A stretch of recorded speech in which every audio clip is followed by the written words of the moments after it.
നമസ്കാരം.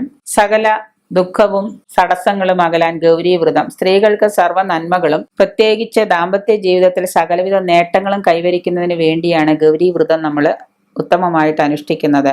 ശ്രീ പാർവതി ദേവിയെ ആദ്യമായാണ് ഈ വ്രതം അനുഷ്ഠിച്ചതെന്നും ഫലസിദ്ധി കൈവരിച്ചതെന്നും പുരാണങ്ങളിൽ പറയുന്നുണ്ട്. ഒരുമിച്ച് ജീവിക്കുന്ന ദമ്പതികൾക്കിടയിൽ കൂടെയുള്ള പൊരുത്തക്കേടുകൾ ഉണ്ടാകുക പതിവാണ്.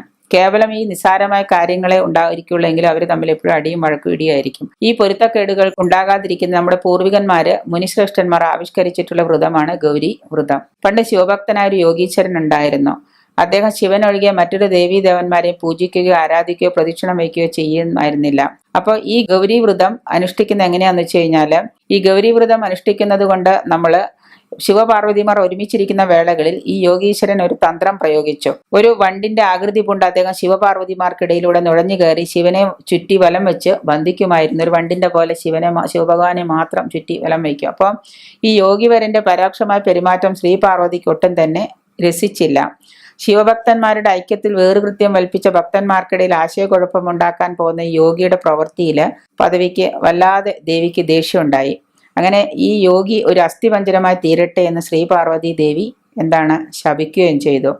അങ്ങനെ യോഗിയുടെ സഹായത്തിനെത്തിയ ശ്രീ പരമശിവൻ അദ്ദേഹത്തിന് മൂന്നാമതൊരു കാൽ കൂടി പ്രദാനം ചെയ്ത് അദ്ദേഹത്തെ അനുഗ്രഹിച്ചു എന്നാണ് കഥ.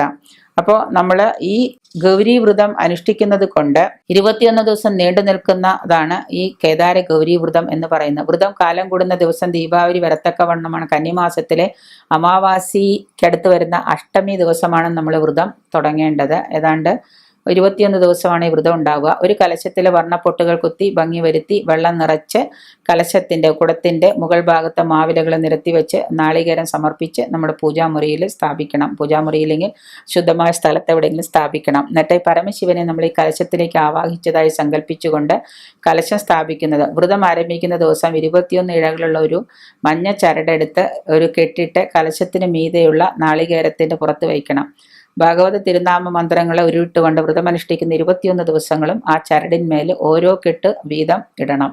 ഈ വ്രതമെടുക്കുന്ന കാലത്ത് ഒരു നേരം മാത്രമേ നമ്മൾ അരിയാഹാരം കഴിക്കാവൂ. അങ്ങനെ പൂർണ്ണ ഫലപ്രാപ്തി കിട്ടുന്നത് വരെ നമ്മൾ 21 ദിവസം വ്രതം നോറ്റെടുക്കുക.